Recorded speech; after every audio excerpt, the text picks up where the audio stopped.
you. Yep. So first of all, I would like to welcome all of you in one of our series of Geological Society of Africa seminar. Today we will have Dr. Hesham Sallam. He is an Egyptian paleontologist and the founder of the Mansoura University Vertebrate Paleontology Center, which is the first vertebrated paleontology center in the Middle East and Africa.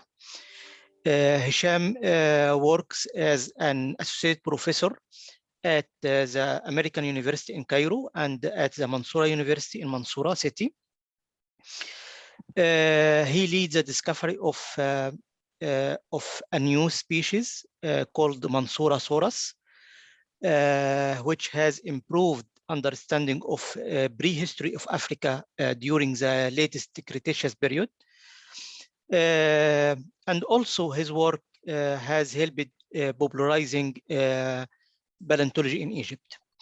Hesham received his bachelor degree in 1997 from Department of Geology at Mansoura University in Egypt. Then he completed his PhD in 2010 at the University of Oxford. In addition to that, between 2014 to 2017, he was a visiting scholar at several international universities, for example, Stony Brook University, Ohio University, Denver Museum of Natural and Science. And over the course of the last 10 years, Hesham has been conducting paleontological research on vertebrated fossils of Africa and Arabia. And his results is published or are published in high-profile journals, such as Proceedings of the National Academy of Science, Nature, Ecology and Evolution, Nature Communication, Journal of Vertebrated Paleontology and Paleontology. His important contribution to the Egyptian and African paleontology is that he founded the Mansoura University Vertebrated Paleontology Center, which is the only high-level vertebrated paleontology research unit in Middle East and I think also in Africa. So I would like to leave the floor for you, Dr. Hesham, and we'll see. I think we will have a lot of questions. And actually, Dr. Hesham made a request before we start. He asked you, as audience of the lecture, if you would like to interrupt him. So just please feel free to interrupt him at any time if there is something not clear. Yeah, please, Dr. Hesham. Hello, it's my honor and privilege to be with you all. And thanks, Dr. Tamer, for the nice introduction. And I'm really happy to see old friends, Yusuf and others. And as Dr. Alam says, if you have any question, please just interrupt me and I'll be in help if I can. So today we're gonna talk mainly about my experience during the last decade since I came back from University of Oxford holding my PhD. I'm sure you are familiar with the prehistoric life, the animal that lived long time ago and recorded in the on Earth or within the Earth as fossils. By my specialist would be on vertebrate fossils, which is all animals that have a kind of backbone, like dinosaurs, fishes, mammals, and amphibians, and so on. And everyone, when the name of dinosaur came up, everyone would be so excited about it. So let's get some excitement going on here. First of all, I'm graduated from University of Oxford in 2010 to be the first Egyptian in this century to get his PhD. And believe it or not, it was not easy at all. to start work on your PhD without any kind of previous knowledge that you uh, studied on during your bachelor degree. But I was lucky enough to be trained in Oxford and other universities in USA.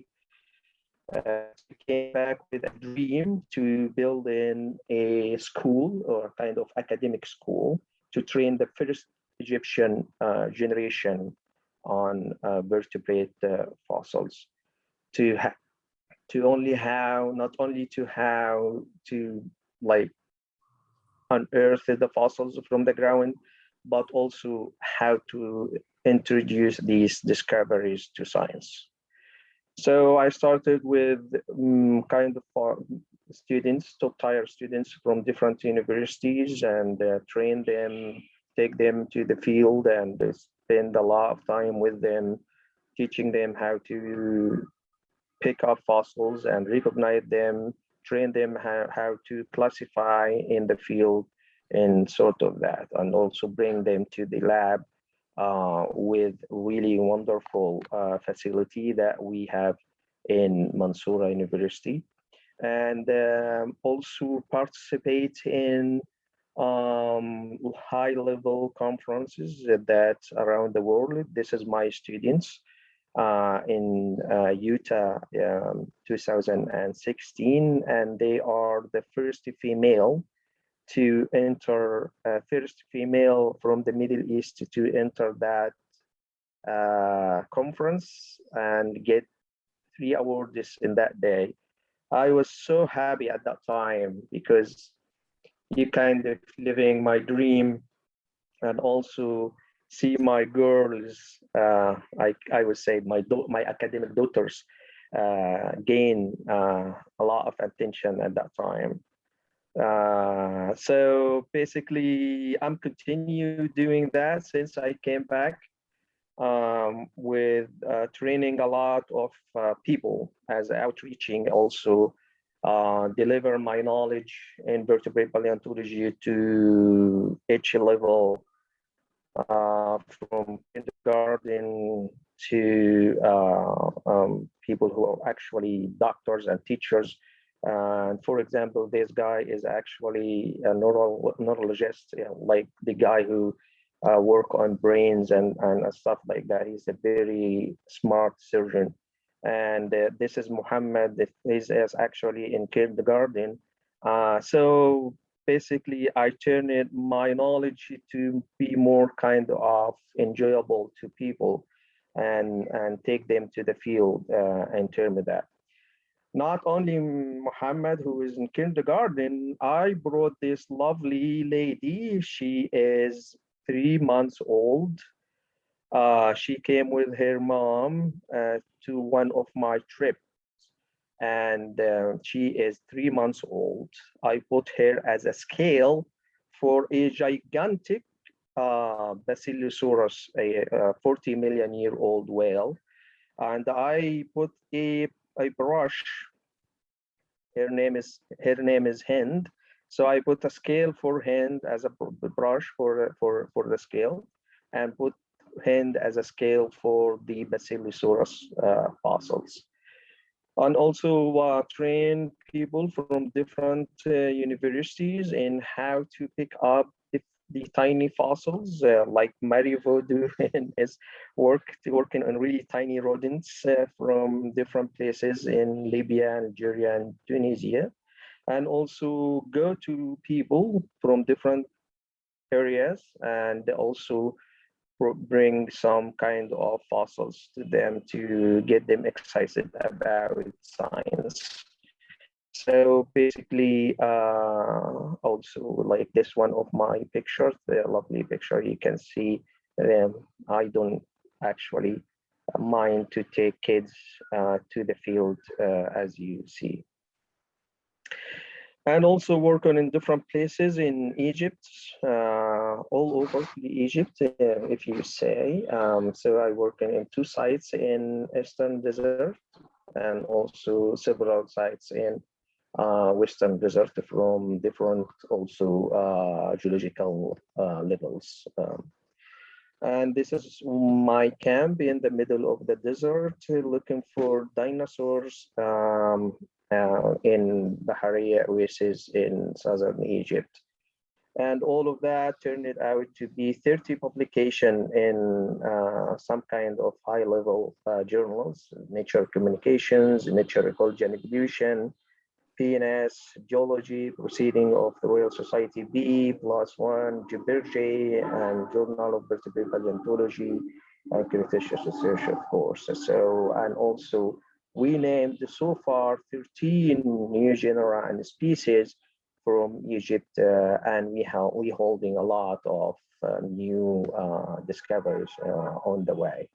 Also get grants from different international and local organizations. Basically, I'm working on vertebrate fossils from all over Egypt, and as you see, we have whale, amphibious whale from 30 million years old.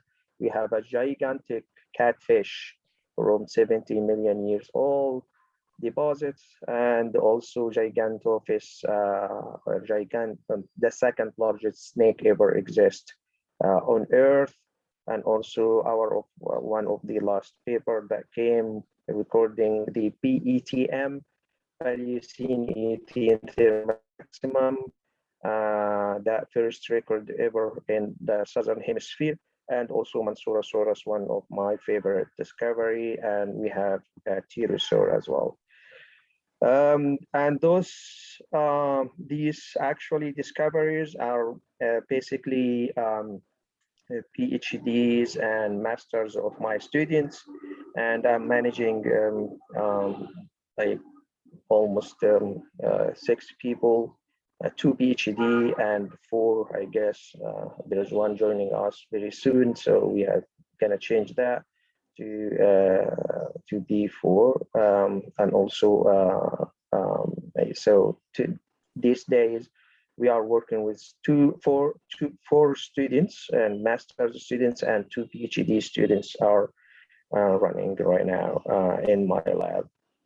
And some of my students actually are kind of famous on Facebook, and they get invited by the, I would say, the most popular TV show in the Middle East with Mona Shazli, talking about their discoveries, and people like that because they are female and also coming from Upper Egypt, which is kind of different.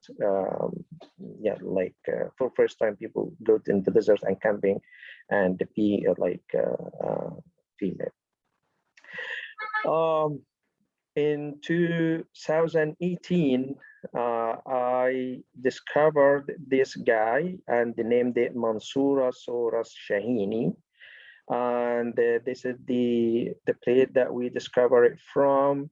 And this is my crew. And as you see, most of them are female. We camped there for 3 weeks, digging up Mansourasaurus. And this is the first time ever for Egyptian to themselves discover a dinosaur, and I think that's a big discovery.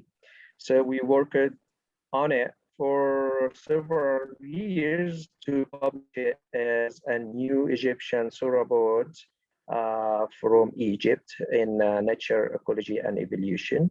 And that dinosaur was really important in 2018 because it's actually, as you see, all dinosaurs from Egypt come from the pre-Cenomanian or pre-Turonian, but none of the post-Cenomanian dinosaur were exist in that time. So basically, Mansourasaurus filled that gap in kind of and reveal a wonderful hypothesis that there was a dispersal between African dinosaurs and European dinosaurs back then. And because the most relative dinosaur for Mansourasaurus is come from France. And that's make people think about it kind of, because Mansurosaurus cannot fly or not swim or swim, so he has to walk back and forth.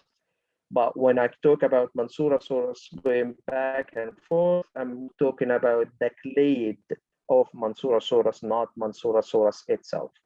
I named it Mansurosaurus after Mansoura University to get some fund. As you know, this is the way that the game goes. And also named it Mansurosaurus Shahini, and the species name go after my wife. So I made kind of a smart move to make my university happy and my wife also happy and myself also happy. So and months. I think it's a good Sorry? move. I think it's a good move. Yes. Yeah. Yeah, it was a smart move. Yeah. These are the bones that were prepared in my lab in Mansoura University, and you can see different bones from different like axial bones and also denary and some ribs and vertebrae. Mansurosaurus viral all over the place. So in 2018, the Mansurosaurus were in media in BBC, Reuters, and National Geographic, and also CNN, and get recognized by Discovery magazine to be one of the most important paleontology discovery in that time in 2018. Moving from Cretaceous to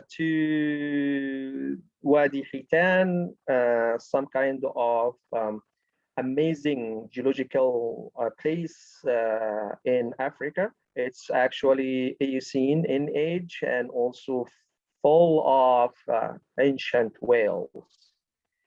The whale actually from different time, like very far, that's actually recording the transitional forms of whale evolution. But in 2017, one of my students, Sana Sayed, recorded the gigantic catfish from that site, not whale, it's a catfish that lived in marine environment, and Sana Sayed named it Carmutus hitanensis. And as you know, in Arabic, Carmut means catfish. So I like to give my discovery an Arabic names, so to be easy for us to memorize. And Sana Said would be, at that time, was the first Egyptian ever to lead a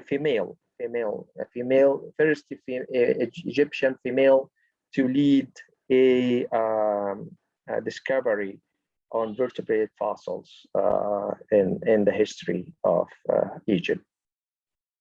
And this is Wadi Hitan. As you can see, it's a remarkable and also wonderful site that's full of geological attractive objects. And as you can see, this is the whales inside the fossils inside the cliff, one of the Wadi Hitan cliffs. Can you see this is really nice mandible, the lower jaw, and this is the teeth of 40 million year old whale. And this is the reconstruction of Egypt and most of North Africa during the Eocene time, full of whales. And I know that whales at that time was kind of a very primitive whale, different than today, but they are actually linked to what we're living today. And this is the bottom of the ocean. And you can see this is Basilosaurus isis, and also it exists.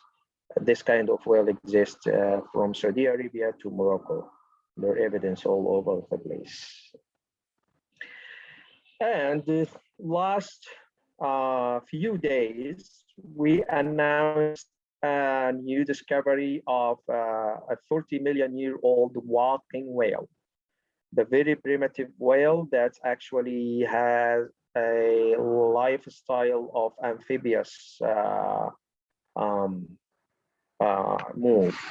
So this is the reconstruction of what we name it Fayumi cetus.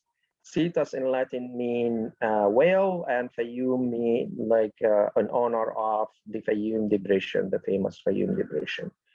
And the first author on that paper would be the handsome person in the middle. He one of my master's students, and his name is Abdullah Guhar, and he is the first author on that paper. Actually, I would give a big credit to Dr. Muhammad Sameh on the left, because he actually he discovered the specimen in 2008, and actually he knows that this is gonna be a huge discovery, so he hold it till one of my students came in 2017 as a master student, and he gave it to him to work on it. And Abdullah did a great job to turn the Fayumi cetus to that really wonderful publication. So here is some of the bones that you can see. This is the skull in the top, and this is the orbit, the eye socket, and you can see also temporal frustra, which is really huge. And the temporal frustra is the socket, or what the base for the masseteric muscles. The muscles go from the lower jaw to the skull, and it's wide and broad, that allow huge muscles to sit in, which indication to be to Fayumi cetus to have a strong bite. So this is what we give it the name of the species Anubis, which is the god of death in Pharaoh's time, which means it's actually Fayumi cetus has or had a lethal bite or deadly bite. So Fayumi cetus Anubis, we named it that name. The bone that we discovered is are highlighted in red. So we have the skull and the top and the lower mandible and some of the cervical vertebrae and thoracic vertebrae and some ribs. And there's some of his ribs actually get beaten or has bite marks on over the place, which indicate that Fayumi cetus get eaten by small sharks after his death. But no one for sure can beat Fayumi cetus Anubis at that time, because he has a really lethal bite. So we published that discovery in Royal Society Proceeding B as a new protostid. Protostid means amphibious lifestyle whale or primitive whale. And they actually raise a lot of question for the feeding ecology and also biogeographic in early Cetacean and at that time. And also Fayumi cetus Anubis fit very well in the middle of the evolution of whales. So here is in the top the terrestrial lifestyle whale, Bachycetus, that was found in Pakistan, and then in the red the Fayumi cetus, and all the way down to the whale living today. So as you can see, not quite sure if you see from that screen, there is the early Paleogene and all the way to Miocene and the present day. So, and the Fayumi cetus Anubis as just in the Lutetium.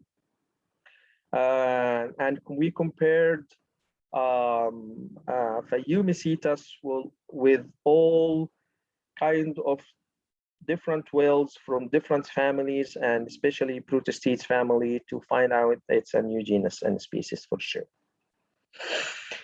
Moving to the very hot climate change that happened 56 million years ago. We will, as you know, this time called Paleocene Eocene thermal maximum, the PETM. We find that in Egypt, and a lot of fossils were there, mainly fish. And that was really surprising because at that time, the Paleocene Eocene thermal maximum was hitting the globe, and the temperature was really, really high at that time. And no one can believe that fish or fossils can live during that time in kind of near tropical country, which is Egypt. But we actually find that and publish in Journal of Geology.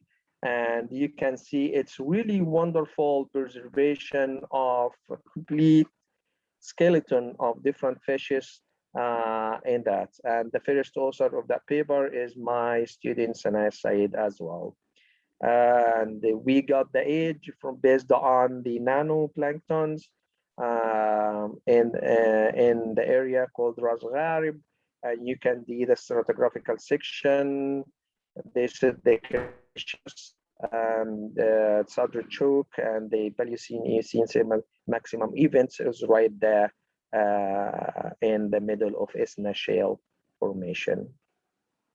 And this is the location that we get the fossils from Ras Gharib area, and it's called Wadi Tarfa as well because it's really into the eastern desert.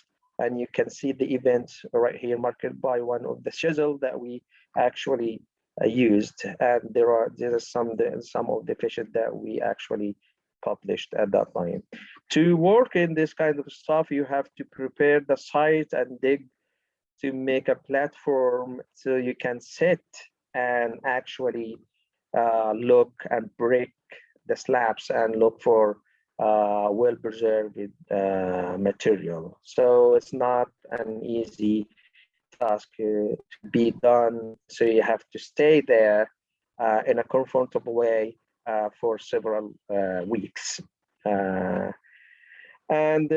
One of our new discovery is actually really tiny rodents. This is for, I guess, Marivo would be happy because he actually liked to hear about the Hystericognathus rodent from Egypt. So you can tell him, my friend, he's now we're gonna publish this in maybe next week. And this is kind of something for you guys. This is kind of a really small rodents that lived in Egypt and during the Eocene. And I kind of happy for that paper to come out because they are producing the grandfather.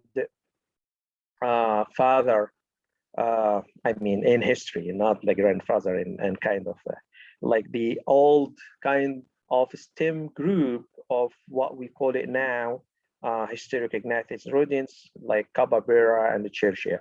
And guinea pig, for example, is actually live around us right now, but their ancestors come from Egypt as well. So this is gonna be a really cool paper. We publish in Berkshire, and this is the rodent, the material that we actually discovered. It's actually really, really tiny. As you see, this is 2 millimeter. As you see, this is not a huge rodent. It could be 40 grams in weight. And this is some of the material that we discovered so far. And also moving from a mammal world to reptile worlds. this is our new discovery, never been published, but we are working hard on it. This is the second largest snake ever exist, and it's actually, his name is Gigantophis. It was the first largest snake ever in 2010, but Titanoboa bit him. Titanoboa is a gigantic snake from the Paleogene of Southern America. But this is the first time to have a Gigantophis in kind of articulation, articulated face. You can see this is 20 vertebrae articulated to each other, and you can see how thick the ribs are. And it's got something, this is the Gigantophis from Southern America, but Gigantophis from Egypt would not be as that much different than the Gigantophis and then Titanoboa. So it's really huge as well. One of our last discoveries is documenting for the first time ever the pterosaur material from Egypt, and actually and it's from the Bahariya, and who know the Bahariya is equivalent to Kemkem formation in Morocco, and the Kemkem for sure has a lot of pterosaur material, but this is our first evidence that we have also pterosaur, which makes sense as well. This is the first phalanx of from the Cinnamonian of Bahariya. We actually work on it right now. It might be coming out in a few months or so. This is the Bahariya formation, Bahariya oasis for sure, and this is the Bahariya formation where the famous Egyptian dinosaurs come from, and also the pterosaur material that's coming very soon. Also, we have paper in working on some material from Abylosurid dinosaurs. That's from also Bahariya oasis. We this also under study. What's in Bahariya, when we worked in Bahariya, I find something really amazing. Leaves. It's actually three-dimensional preserved leaf.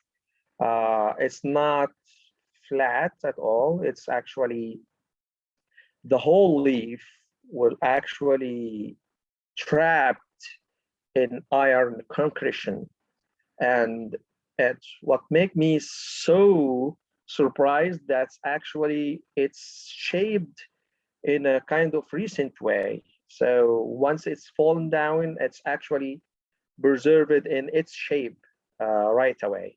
So the one on the right, it's actually telling us it actually preserved in autumn season, because it's actually crude in on salt and actually look like a dry leaves, not like totally. I have on life of the entire my life, I haven't seen any kind of three-dimensional leaves that good in preservation. All I have seen was in only kind of really flat leaves. But you can see we have different leaves from different families, and also representing a really significant issue in the preservation. I'm still finding colleagues who work in this kind of how to interpret, because I have different type of preservation, and that I'm recording how these leaves actually get preserved in three-dimensional way. And these leaves were found next to the pterosaur and also next to the dinosaur, the meat-eater dinosaur and plant-eater dinosaur. this is my last trip to Bahariya, and we found a lot of fossils. We're gonna represent it in the future. Please stay tuned get your eyes on Egyptian discoveries very soon. I guess I finished my talk. It wasn't that long, but I'm really happy to take questions if you have any. Yeah, I would like to thank you very much. It's very, very interesting. I have some questions myself, but maybe I will leave it for our audience. Maybe Azar has some questions. Simple one from my side. No, please, Yusuf. Why Wadi al-Hitan is named Wadi al-Hitan, which means the fish river, I think. Yes, is it named like this because of the high frequency of fossils, or for another reason? Yes, I got your point, Yusuf. Hout in Arabic means fish in many places, but hout in Egyptian Arabic is whale. Okay. Okay. Yes, yeah. So this is the get you confused about why we name it Wadi Hitan and fill of whales. So hout in Arabic, in Egyptian Arabic, means whale. So there are more than 1,500 specimens spotted in that area. So it's really intense. 1,500. Yes. Oh, okay. Okay. So it's not it's Wadi the Valley of the Whales. Okay.